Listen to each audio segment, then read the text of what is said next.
Hi.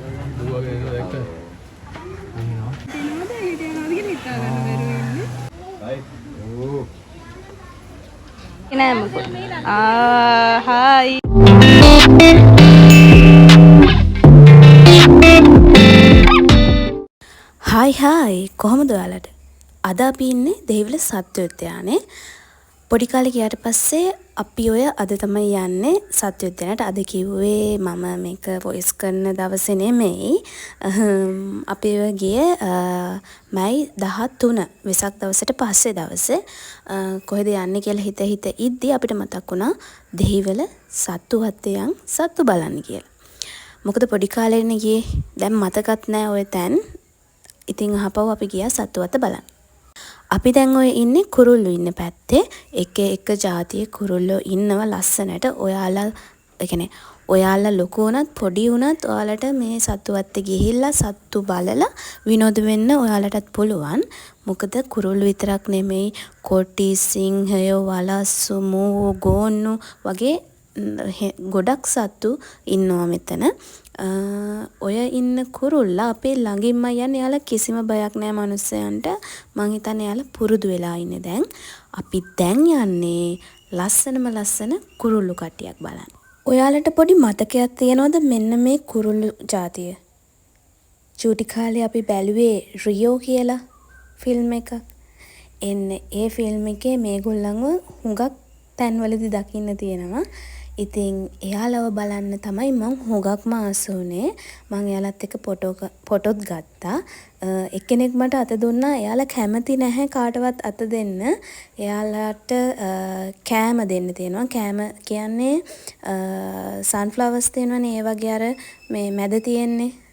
එන්නේ ඒවා තමයි දෙන්නේ එයාලට. එයාලා ඒවා දෙනවනම් විතරයි ළඟට එන්නේ. හැබැයි එකම එක්කෙනෙක් මට අත දුන්නා. මටත් පුදුමයි.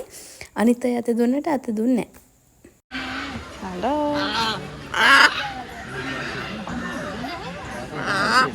හලෝ.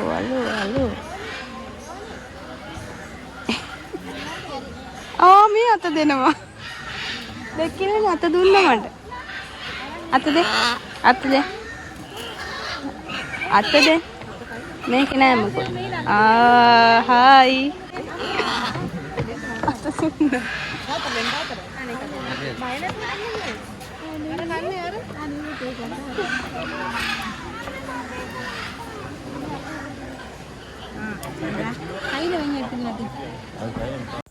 මෙයාලා කන කොටස වෙනමත් නොකන කොටස වෙනමත් හරි ලස්සනට වෙන් කර ගන්නවා.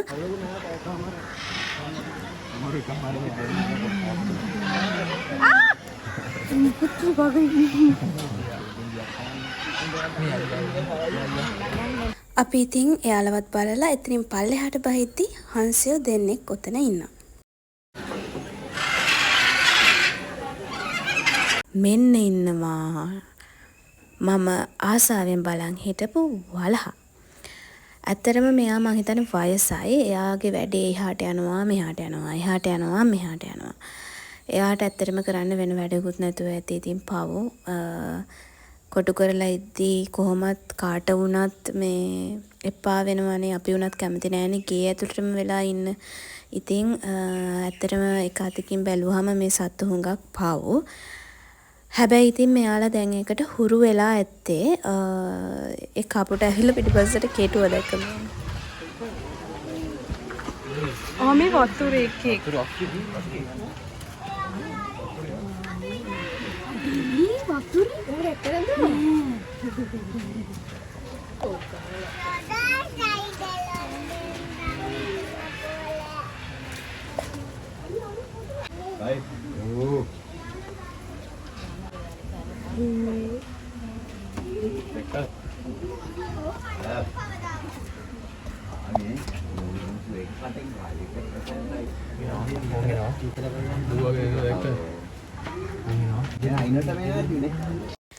මේ ඉන්නේ හිපකොටිය මස්සලා. මං මෙයාලට ඇත්තටම කැමති නෑ. මං හිතන්නේ එයාලගේ හැම නිසාද මං එයාලට එච්චර කැමති නෑ.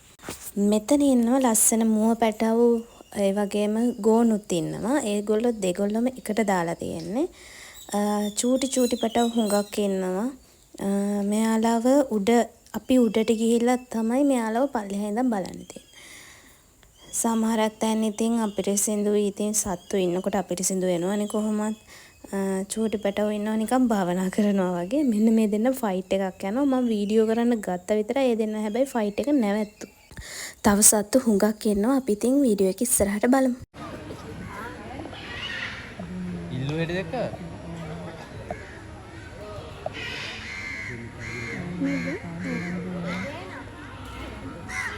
ආපු විදියම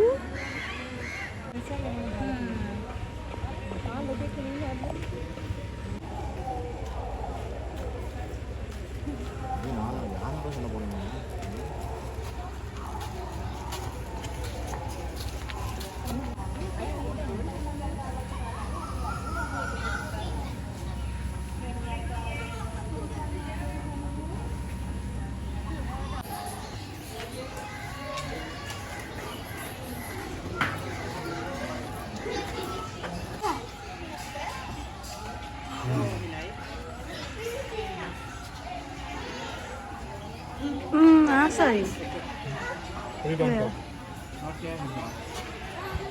උම්බන්නනවා කැමති නැහැ. උම්බන්නනවා කැමති නැහැ. උම්බන්නනවා sleep. You put in the sleep better. ඔන්න දැන් පටන් ගන්නෙ නම් මං ආසම නැති සත්තු කොට්ටාසයක්. මොකද අපේ ගෙදරට හැමතිස්සෙම එනවා මේ නයි එනවා පොළොංගු එනවා. ඉතින් මම ඔය සත්තු කොට්ටාසයට ඇත්තටම කැමතිම නැහැ. ඔය දැන් පෙන්නන්නේ පොළොංගු විශේෂ කිහිපයක්. තිත් පොළඟා, එතකොට වැලි පොළඟා, ඔන්න ඔය වගේ මේ පොළොංගු විශේෂ. මුන් මාරම ලොකුයි. සමහරක් වෙලාවට හිතෙනවා මේ ඇනකොන්ඩා සයිස්ම මේ ලොකු මේ පොළොංගුත් ඉන්නවා. හුඟක් අය හැංගිලා තමයි බලන් ඉන්නේ. ඔන්න දැන් ඉන්නවා ඇනකොන්ඩා. ඇනකොන්ඩා නම් මාරම විශාලයි. මිනිස්සෙක් ගිනින්න පුළුවන් තරමට වගේ ලොකුයි ඌ. ඔය ෆෝන් එකේ ඔහොම පෙවුනට ඇත්තටම ගියාම ඌ ලොකුයි හුඟක්. ඇනකොන්ඩොත් දෙන්නේ 3 දෙනෙක් ඊට වැඩිය හිටියා මට මතක විදිහට. මම එච්චර ආස නැහැ යාළුවෝ බලන්න. මේ ෆොටෝ ගන්න පුළුවන්. හරි දාලා ෆොටෝ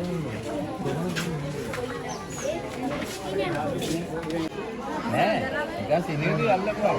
තාත්තා කියන අපි මේවට අල්ලුවාට පස්සේ මේ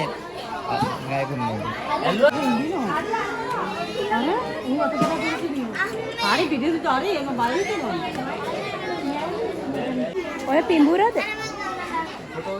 250. කරේ දාලා ගන්න පුළුවන් මොකෙන් කරේ. අර පිඹුරගේ උඩ.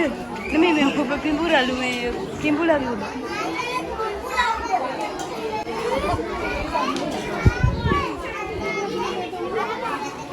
මට සිරි. තැමිලි පාටි එකකට තලගිය. රත් පැහැටම. දැන් ග්‍රීන් ලයින්. අර රතු පාටි අර උඩින් ඉන්නේ බයින් අර එනේ උන්ට නම් පණ තියෙනවනේ. තව සත්තු හුඟක් හිටියා. වීඩියෝ කරගන්න බැරි වුණා. ඉතින් ඔන්න ඔය විදිහට තමයි අපේ දවස එදා ගෙවුනේ. ඉතින් තව වීඩියෝ එකකින් හම්බෙමු. ගිහින් එන්නම් අදට. බයි.